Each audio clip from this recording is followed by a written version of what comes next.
We are live. Welcome to the NBA Live Before Lock show. It is Friday, September 18th. I'm Josh Engleman. I'm joined by what you guys know as Rayen Patnaik, and I know by Ryan. Ryan, how are you? I'm doing well, Josh. How about yourself? A good evening to you. I mean, one of the later shows on the streams, but excited to talk about this game one of the Western Conference Finals with you. You and me both. I'm excited to talk about a different game, finally. We talked about Nuggets plus Clippers for 7 games. We talked Nuggets Jazz for 7 games. I feel like we've been talking about the Celtics for a year. The Heat feel new because they've just been running through the playoffs, evidently. I'm ready to talk Nuggets Lakers. I don't really like this series for the Nuggets, and I don't know who I'm cheering for because I love Nikola Jokic, but at the same time, nothing makes me happier than shutting people up about LeBron James. So it's an interesting battle for me. Who do you want to win this series? Oh, I'm one of the biggest Nuggets fans that there is. I mean, I think 3 or 4 years ago when they lost that 9 seed versus the Timberwolves when Jimmy Butler was there, I was devastated. And I've been one of the biggest Jokic fans out there. I'm a huge Porter Jr. fan. I love Jamal Murray. I just love the team.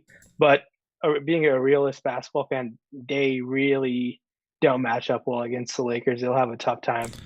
I would love for Nikola and the Nuggets to win, but I just don't see it happening against LeBron and AD this time around. Yeah, unfortunately, I think we're on the same page here. It just seems problematic at the very least. I don't see a scenario where they really just I think every single thing that they do well is plays perfectly into the hands of the Lakers. I want to be wrong. Yeah. I want to be wrong. I want it to be competitive. The series prices. Have you seen the series prices on this right now? I think this game alone, did you hear me talk about it earlier today with Adam by any chance? I did not. I missed out on that. Get ready for this. This is going to blow your mind. You ready? So, the Lakers are minus 590 to win this series.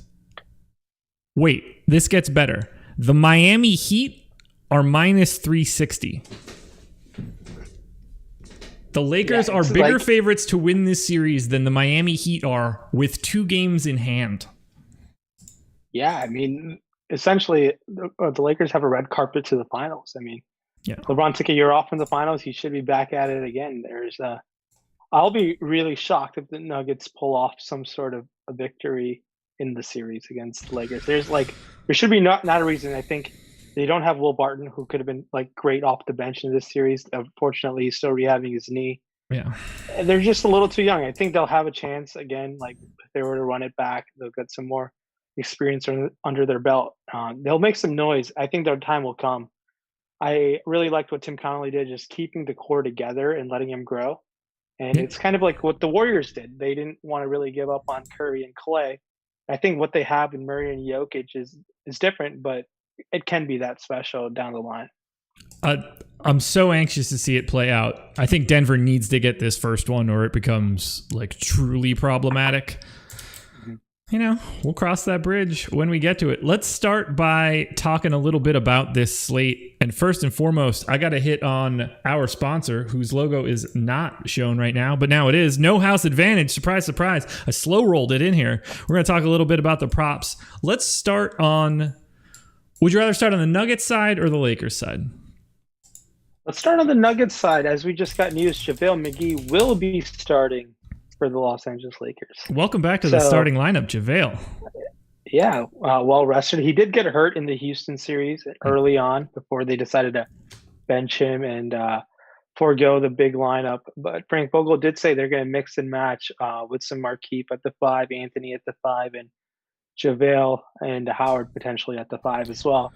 And I think that's the right move against Nikola and the Nuggets. I do think that just makes the matchup favor them out. But it'll be interesting. What can JaVale McGee handle Nikola Jokic out in the perimeter?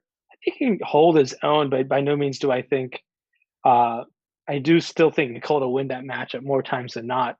Yeah. But I at $2,000 at JaVale McGee, he makes for a fine option. He has the potential to score 20 DraftKings points in 10 minutes. He's done that. he has those spurts over and over again. I don't mind him at all this time around. Yeah, he is. Oh God, it's such an interesting way for him to be 2K and for Dwight Howard to be 3,400. That's kind of wild. JaVale already at 25% ownership in the flex spot, even has 1.4% ownership in the captain spot. JaVale at 25% doesn't seem too crazy at 2,000. Is he your favorite guy to pay down for of anybody on this slate? Any thoughts on someone like Mason Plumlee, Torrey Craig, Monty Morris, or KCP or Dwight? Mason Plumlee, I do have some interest in. Let's say if Nikola Jokic were to rack up some fouls against Anthony Davis real quick. It's possible. That's when I would like Mason Plumlee to come in at 1.8. There are many ways Mason Plumlee who can get there. Who in the playoffs has just been fouling like Marquise Chris. I mean, he comes in for like 10 minutes and he picks up 4 fouls. He makes sure to use them all pretty much. But Plumlee's has potential. If this game were to blow out, he'll get that first extent of the blowout round. Depends when the blowout gets in play. Yeah. As we saw in Game 1, after the first 7-game series, the Nuggets were tanked. That could definitely be another situation we have here. But they did have an extra day off, which is pretty big in terms of rest. So I don't mind Plumlee, but I do prefer JaVale by quite a bit. To Mason Plumlee right now. Yeah, I'm with you in that regard. I am having trouble wanting to get anything from Denver. I just feel so much more confident about the Lakers side of this, whether that's KCP at 3K, JaVale at 2K, paying up for LeBron, paying up for AD. The only guy that I don't really have a ton of interest in from the Lakers is Kyle Kuzma at 7K, and it doesn't appear that the public does either. So here's my question for you now. Is there someone not getting a lot of ownership that you have your eye on? Someone who's not getting a lot of ownership that I'm getting my eye on is someone we were talking pre-show in sub 10% right now, I believe, in Dwight Howard. Maybe his ownership has just updated. Dwight Howard is someone 7.3 is what I see right now. Yeah. So I definitely think Dwight Howard, just based off what Frank Vogel said, I'm willing to take some chances with Dwight Howard at that price tag. Yeah. In this matchup against Denver, he has averaged 10 and 8 in just under 20 minutes of play. I'm curious, Josh, what do you have him projected for right now in your personal simulation? Let's see. Dwight Howard, I have him as a top flex play 6.7% of the time. So basically right in line with his current ownership. I only have him projected for 8 minutes. I think it's certainly possible he sees a little bit more. I wouldn't be surprised to see Dwight Howard get more minutes than JaVale McGee as this series goes on. I think he's better suited to guard Nikola Jokic if he has to get out more so than JaVale. I just wonder if it matters at all. I just think that the Lakers are better than Denver, so I don't necessarily think that they're going to have to make a ton of changes. I think that they're just going to naturally be better. So they might never have to worry about JaVale being bad. So for right now, 8 minutes of Dwight Howard, I don't get him much more than the current ownership. Fair enough. Yeah, I'm willing to go over that ownership the way things stand right now. Yeah. I just think his upside of breaking a showdown slate is greater than 7%, in my opinion. But it's a risk. I'm willing to take that risk. But in one lineup, I'm not sure if Dwight Howard cracks it. It'll take me a couple lineups before I get some Dwight Howard lineups. On terms of outside of Dwight Howard, off that Laker bench, someone who we've both been kind of frustrated with and getting right in was Rajon Rondo, priced at 5,400. He's garnering quite a bit of ownership at 37.7%. What I'm taking a look at DraftKings. Yeah. Rondo's made me look foolish. He's played amazing. He won them. I think personally was that difference in that Houston series in that fourth quarter. As soon as Daniel House had to leave the bubble, Rondo just those fourth quarters, it was Rondo's show. Playoff Rondo was really to be seen. Now, I really couldn't. I don't really remember how Rondo performed against Denver early on. in the series, but I do expect him to do just fine in 25 minutes and 28 minutes. In the games before the NBA shutdown, he got 29 and 27 fantasy points. Now, I don't have him projected that high, but it wouldn't shock me if he got there against Denver. Right now, I have him projected in the low 20s, but I do think he can easily break that today. Are you willing to go over the field on that projected ownership or stay within that field? I'm a little nervous about Rondo. He obviously has some sort of back issue right now. It doesn't appear that he's on a minutes limit or anything heading into the game. Because they're integrating Mcgee and Howard again, I'm curious to see whose minutes die for this, whether that's Rondo gets shaved a little bit, Alex Caruso gets shaved a little bit, Markieff Morris is probably the obvious piece that loses their minutes. I did bring Markieff Morris down to 16 for today. I have such ambiguity for all three of those guys heading into game one. So I have Rondo at 24 minutes. I have Caruso at 24 minutes. I have Markieff Morris at 16. In that case, I think that Rondo is basically appropriately owned, maybe a little over-owned. So if anything, I'll be slightly lighter. He does scare me just because of how good he looked in Houston, but I think this is a very different matchup for him than what he was getting out of the Rockets. I don't think they're going to... I'm anxious to see if the Nuggets fully sell out and allow him to shoot as much as Houston was okay with it. Yeah, I agree. And that's where I'm kind of having some trouble to figure out. In Showdown, your ownerships can move real fast just by doing some manual adjustments. So that's what I'm dealing with right now is like, I'm not sure if Rondo, I do think he's going to garner a lot of the casual player interest at that price tag. That's just the way looking at box scores, they're going to be like, oh, wow, 5,400 and putting up more points than Jamal Murray in the last series. So like, it's very easy to get there, and I don't mind it. And just because of the price play on DraftKings, it just makes things work. And you look at your lineup like, okay, that works for me, and that's where I'm getting there. A pivot off of run, not really a pivot. You're saving $2,400. And someone who I think is going to get a lot of run just because of his defense is Kentavious Pope, priced at $3K. What's your take on Kentavious Pope? I wish that I didn't feel the way that I do about him, I guess. I think he looks fantastic. Well, like as good as Kentavious Caldwell-Pope could actually look, that's how I feel like he looks. He's $3K. I think that he is the most likely scenario to play a ton of minutes. He's the most likely scenario for me to guard Jamal Murray for the large majority of this game. I think that he shows up as a top flex play more often than his ownership right now. So that would be one of the guys I would be willing to take the stand on. It's not a fun spot to get him, but I think that he's just underpriced for the amount of minutes he's going to play today. Do you like KCP today? I do like KCP quite a bit, and I'm getting quite a bit over the field right now. Just because I think 30 plus minutes is possible if the game were to stay close. Yeah. And a guy like him, he's very obviously inconsistent. He has the ability to hit 5 threes and kind of just spiking upside with steals as well. And he's a above average defender. It's not like he's a bad player by any means. I don't mind him at that price tag. I prefer him to Danny Green because you're saving kind of very similar players in my mind, and I think he can easily pay that off. There are 2 Kentavious Caldwell-Pope props at No House Advantage today. So if you want to check those out, guys, go to No House Advantage, use the promo code Awesemo. You can get a $20 free play on your first deposit. You can get another $5 if you refer a friend and they make a deposit. You're trying to pick props. They give you a list of props for a bunch of players. You can go over or under, and you rank them based on your confidence. So there's a confidence level. So it could be 6 points, 5 points, 4 points, 3, 2, 1. You've got to pick the order. Here are the 2 KCP props. 8.5 points, which is just comical for him. 1.5 3-pointers made. Do either of those stand out to you?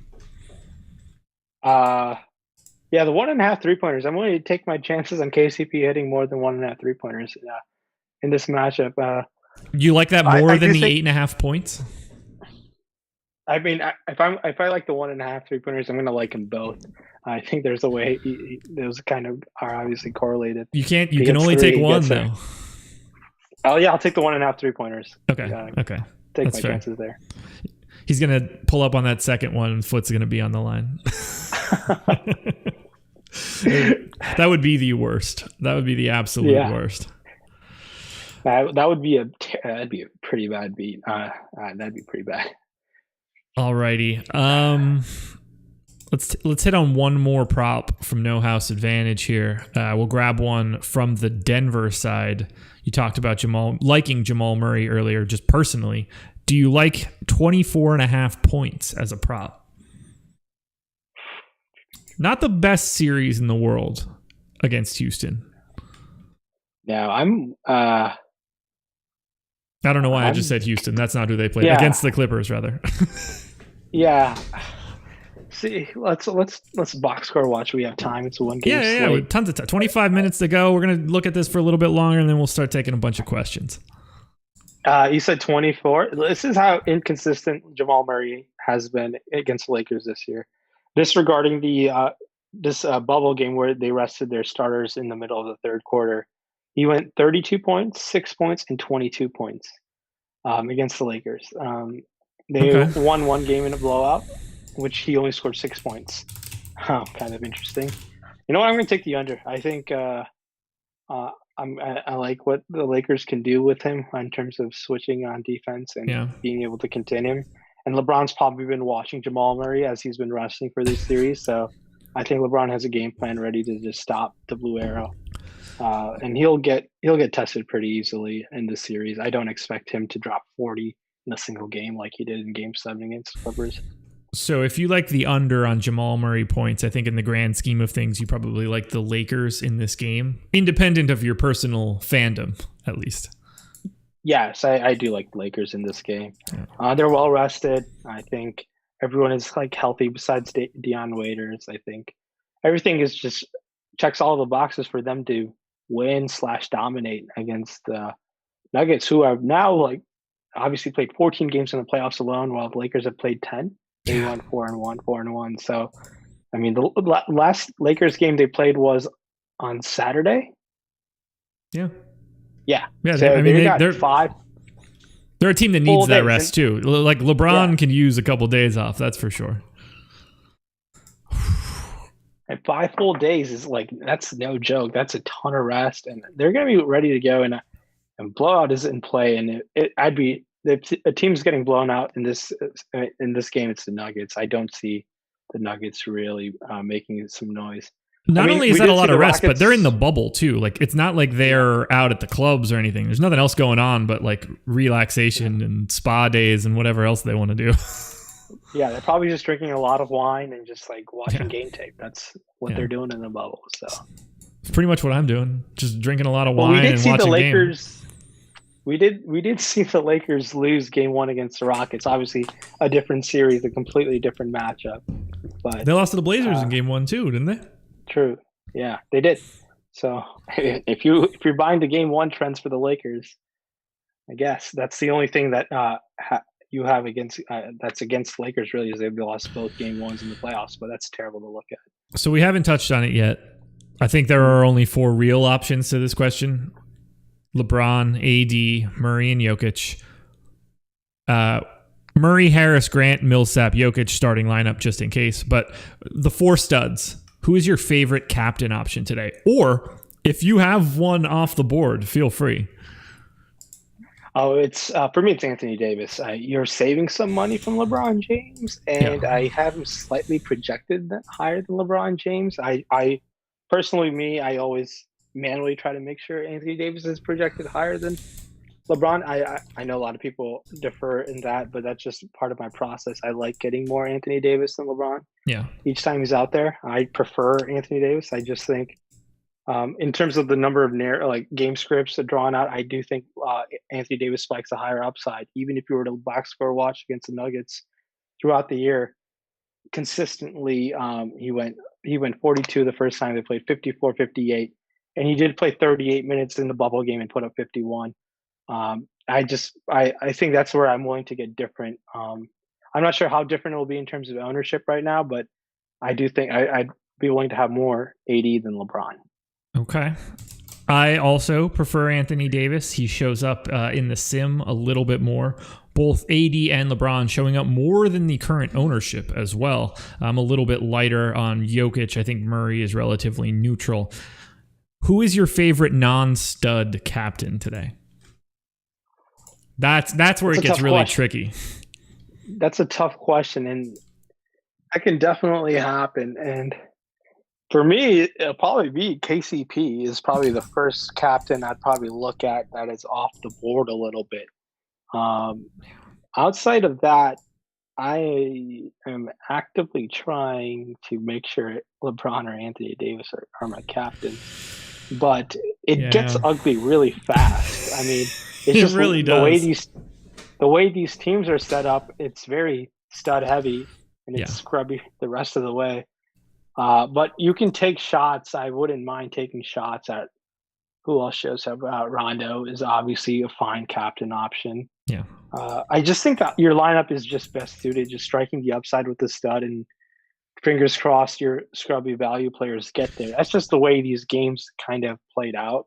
Yeah. I don't see KCP captain coming on top more like that often in this type of scenario.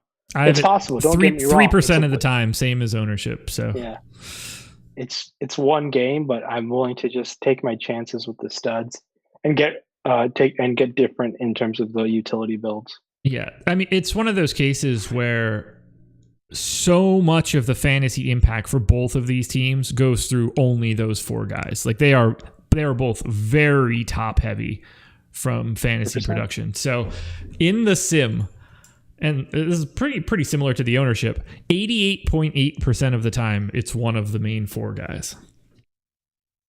Yeah, and like you want to, I mean, yeah, that's great data to just look at in your simulation. Obviously, goes pointing in a direction right way.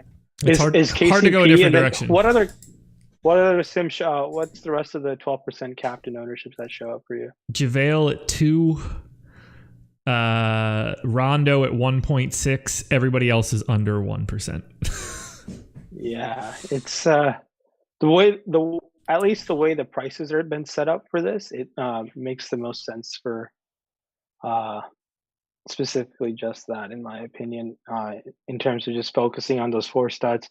And they work for MVP as well. So on FanDuel, like I would prefer weighing more on the Lakers studs and then sprinkling in some Jokic and Murray shares.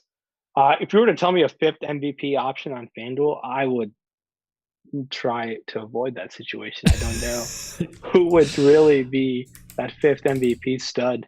I think Michael Porter Jr. on DraftKings is just too expensive. He's the fifth most expensive player. Like he would be the guy that I would want to take the shot on just because he can score in volumes, but not if he's already priced like he should be that guy. That's what makes it impossible. Yeah, I agree there. Yeah, he's like way too highly priced. And you could get Michael Porter Jr.'s upside out of KCP. That's how ridiculous it sounds. I mean, Porter's upside, obviously, with the blowout run could be 40 fantasy points, but if the game were to stay close, KCP has scored 30 points. And the problem with Michael Porter Jr., I mean, LeBron's going to find a way to just attack him when he's on the floor. As great Porter is on the offensive end, he really does struggle on that defensive end. And Malone's not scared to put him sitting right on the bench. So that's his only real downside in the game is like he needs to get better defensively so he can stay on the court. But his offensive potential is through the roof. Okay, before we go any further, we have 700 people in here and only 84 likes. And honestly, that feels unacceptable. But that's my fault. I haven't been pandering, but it is 8:43. We've got 17 minutes until lock. I need to see that number go up. Hit that thumbs up. Ryan and I are here. It's almost 9 o'clock Eastern time on a Friday night. We're giving you the goods. The least I can do is get a thumbs up. Yeah, definitely hit that like button. It's a Friday night. We really appreciate it. Make sure to check out our Twitter handles for our free content. Yeah. Lots and lots of NFL content being thrown out there this weekend for week 2. Yeah, make sure to take advantage of it. There might be overlay in this contest, if I'm not mistaken. I saw it was an $800,000 prize pool for this game 1 of the Western Conference Finals. So keep an eye on that contest. I'm pulling it up right now. If you want some more overlay, only 61% full in the 1,500 to first contest at No House Advantage right now. 134 of the 220 people. So you can find a little bit of overlay there as well. We're going to touch on a couple more props throughout the show. Oh boy, well, I'm looking at my crunches now. This should be a blast. I can't wait to see what kind of goons I get. It's so not appealing to know that. I mean, it's really going to come down to hitting. I think, given the way that this is set up, it's going to come down to getting the right person from Mason Plumlee, JaVale, Torrey Craig, Monty Morris, KCP, Dwight. The sub 4K guys. I think you got to get that guy right to be right today. I expect one of those guys to be necessary. Yeah, I agree with you there. And now the concern for me is like right now I'm just so heavy on LeBron and AD at captain. I'm willing to take that risk where if those two don't work out, I mean, I'm okay with that just not happening on the slate, just because I feel so strongly about those two getting there in a game one. Yeah, we haven't talked much about Monty Morris or Torrey Craig. Yeah, I just don't know how many minutes Torrey Craig is going to get in this matchup and how much Millsap is going to guard LeBron. I do expect Millsap to guard LeBron, or do you expect him to be on AD? I expect Millsap to be on AD more, and with Jeremy Grant on LeBron. That makes more sense. Yeah. When they have a traditional center on the floor at the very least. Sure. I mean, Millsap. I don't love this spot for Torrey Craig. I don't think he's big enough. I do think if there was another starter to take your chances on, it's probably Millsap. I mean, the veteran trust of Malone and Millsap has gone against LeBron in multiple Hawks series. I think when in the Eastern Conference when they were both there. I do think that's a way Millsap can get there potentially. I just don't trust it. I mean, he played 32 minutes in that game 7 and only had 13 fantasy points. His role has completely shifted from like what it was as of even 2 years ago when he was like all-star in the East. That could be a mistake. I forget, but he's just the locker room guy, glue guy to keep the team in check. Valuable for the locker room, just not valuable for DFS of late. No, not so much. This is a bad spot for him. He's going to look really slow compared to both LeBron and AD. So I think he's going to look even more cooked than he did before. I just don't know. They just don't have the right bodies. Every time Michael Porter Jr. comes out onto the floor, LeBron is going to be drooling at the thought of putting him in a pick and roll and just absolutely eviscerating him. We're talking about the guy with probably the most playoff experience ever against a guy with essentially none. I mean, who's played more? LeBron's got to be close to the most minutes in the history of the playoffs, right? To go to 9 straight finals, like it's got to be up there. Yeah, LeBron James has 10,391 playoff minutes, and Tim Duncan is second at 9,370 minutes. Yeah, there you go. So, no, I did not know that off the top of my head. I had to use Google. So for those who just thought I pulled that out of the top of my head, no. You gotta Rain Man that thing. Just be like, nah, I just know everybody's minutes in the history of the NBA. Yeah, no, that'd be crazy in the sense, but that's insane. 10,000 minutes. Some people don't even get 10,000 like regular season minutes in their career, and he's done it just in the playoffs alone. And with LeBron, he's just so like his basketball IQ is through the roof. I mean, he's just been ready for this matchup, and he's like good friends with the Denver ownership. So like he has like a personal, I'm sure he wants to like destroy them just because I think I could be wrong, but the Denver owner and LeBron are good friends. I could be mistaken, but why can't I remember who the Denver owner is right now? Kroenke? Stan Kroenke? Is that who it is? No, Pat Boylan could be mistaken. Oh, so let me see. The Kroenkes own the Denver team. Yeah, you're right. Yeah. The Kroenkes do own it. And he owns something else too. Oh yeah, he owns Arsenal. So suck it, Stan Kroenke. Go Liverpool. We've got 10 minutes left. Do you want to take some questions? Yeah, let's do it. make sure your lineups are in. Any last minute news, I doubt we'll get any in it for game one. But I just want to talk about one guy, the boss man's doppelganger in Alex Caruso. Okay. Do we think that Alex Caruso looks like Alex Baker, or Alex Baker looks like Alex Caruso? I guess Caruso looks like him, right? Alex is older. Yeah. We just need Alex Baker to wear a headband on the show, and we'll really get our true answer. Or we He's gonna do this thing. Or we need Caruso to play in the blue blocker glasses, one way or the other. And we'll get our final answer. Yeah. The Caruso is stealing the boss man's look. That's what we're going to go with. All right, let me put my lineups in quickly, which I'm, less than stoked about. Feel free to tag me, Premium Slack, on to answer some questions. We're 10 minutes away from lock, so. Yeah. Caruso Green or KCP Rondo? That one's easy to me. I'm going to go with KCP Rondo for me. Same. Yeah, for sure. Not even particularly close for me. Yeah, for me, Green and KCP are projected similarly, while I have Rondo projected higher than Caruso. That's how it draws up. Oh man, I have more Monty Morris than I would like. Ooh, Monty Morris. I don't have much, but I have some. I'm walking some of it back. It's a non-desirable amount.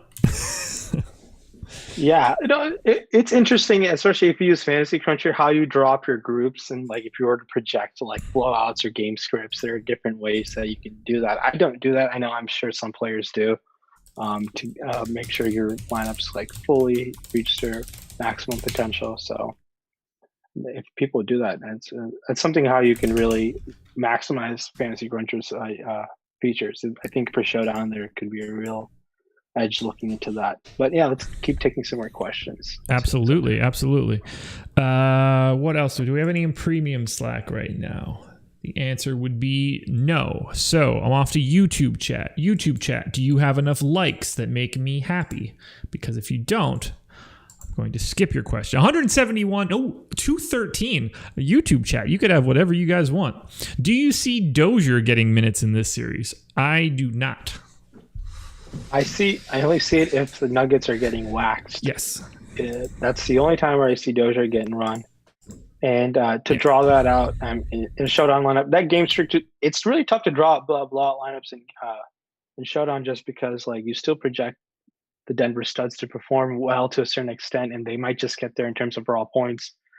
And so it's tough. But Dozier, for me, I only see him getting run if Denver's getting blown out. Yeah, we are on the exact same page there, and I would expect that to only happen, ignoring like a true blowout and him getting it in the fourth quarter of today. I don't think that he could ever even be a part of the rotation till like game 3 or so. Like if they were, break in case of emergency, we don't have anything else to do now, let's try this. That would be the only situation where I would think it would be feasible. Talen Horton-Tucker or Plumlee? I don't think that they're dusting Talen Horton-Tucker off again like they did in the last game in their previous series. Then again, I didn't think that he was going to play in that game either, so what the hell do I know? Yeah, it's a tough call. I do think his minutes get spread around to potentially Dwight Howard getting more minutes. Maybe his minutes go there. I don't see that happening again this time around. And at some point, I do think Dion Waiters gets healthy and will soak up his minutes, but I haven't projected him in for this game. Same. I did not give him any minutes. I didn't expect him to be crazy in their most recent game either, but that did happen. Mcgee or Howard, raw points? I have a hard time saying anything other than Mcgee. Yeah, I mean, Mcgee is obviously the safer pick in terms of like, we know he's starting and he's going to get those rotation runs. The way I do build my lineups, first Showdown, I build out different like narratives, and there's a narrative I have built out where I do have Howard projected for Mcgee, but I've also built lineups where Mcgee is projected higher than Howard. So for me, it's a toss up. I do think if Howard gets run, if he gets run like he does in the Portland series, I would project Howard more than Mcgee, but I just don't know if that's going to happen. Sorry, guys. It's Mcgee for me. Anyone fading Kuzma, or is it just me? No, it's everybody. Everyone is fading Kyle Kuzma. We have him projected for 5% ownership. So yeah, you are with 95% of the other people, sir. Yeah, and like I think the Kyle Kuzma pivot is what is he priced at? 7,000. Jeremy Grant's priced at 6,400, and I think I would say those $600 almost 10 times out of 10 to go to Jeremy Grant. Yep, I agree. Let's see. Is there anything else we need to touch on here? Questions. Oh, Sam, it's all about the garbage. Mcgee, Plumlee, or Monty Morris? I'd go with Mcgee. In terms of just the highest upside, I'd probably have to go with Mcgee. Yeah, I agree there. And none of it feels good, that's for sure. Yeah, that does not feel good whatsoever. Make sure to hit that like button. We're up to 230. If we can somehow sneak past 250 and hit 300, we'd be ecstatic going to game one. So I see no reason we can't get to 300 in the next 5 minutes. I mean, that seems easy, right? 300 at half of the people that are here? That seems like a reasonable answer. Let's keep hitting that thumbs up, guys. Craig greater than Morris. I don't think so in this series. I'm not sure what you're getting out of Torrey Craig in this series. I don't think that he can guard LeBron, and at which point, what do you need him for? Yeah, I'm going to go with Monty Morris there. Monty Morris has the upside of just picking up like a quick 6 and 6, like in 6 points and 6 assists in a hurry. Yeah. The way he plays. So I'd go with Monty Morris over Torrey Craig.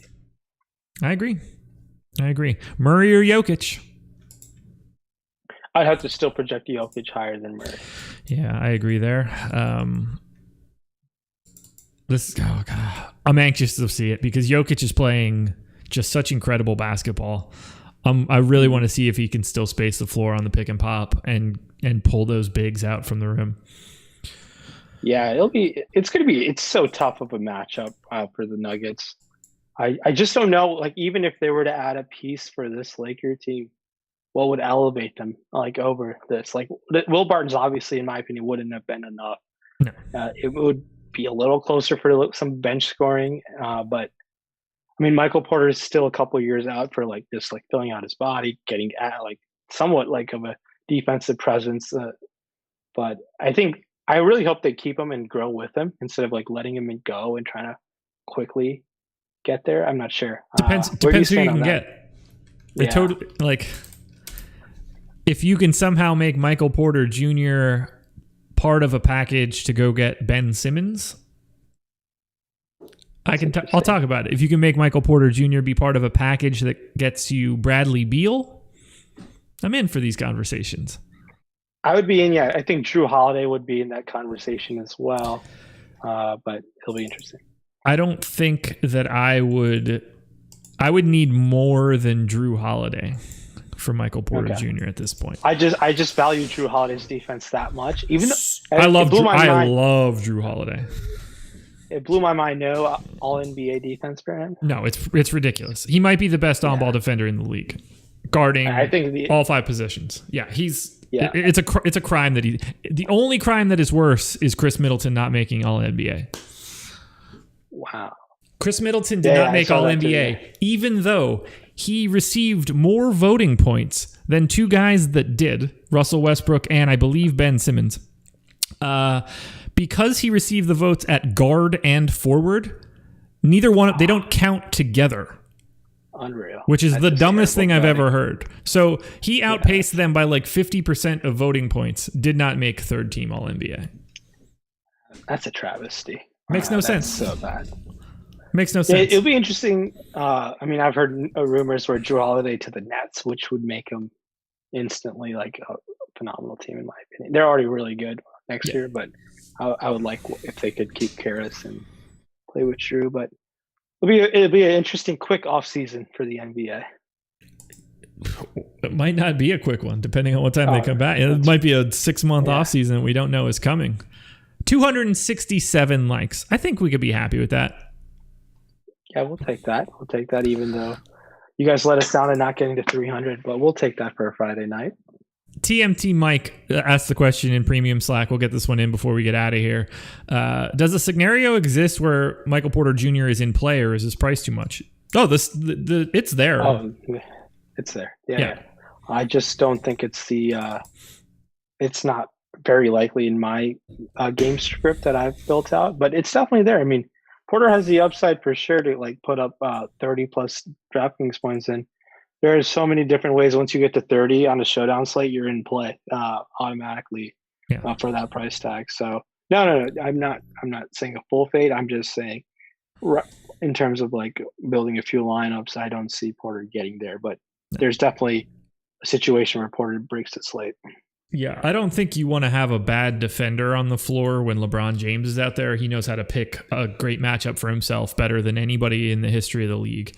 And Porter, not exactly the ideal pick and roll guy. So he would have to just literally play insane from an offensive perspective, which is good because, you're not rostering him for his defensive ability. So he just has to be the guy offensively. And at that point, I wouldn't want both Murray and Jokic in that lineup. Like if you're going to him, I think you could only have one of those other guys.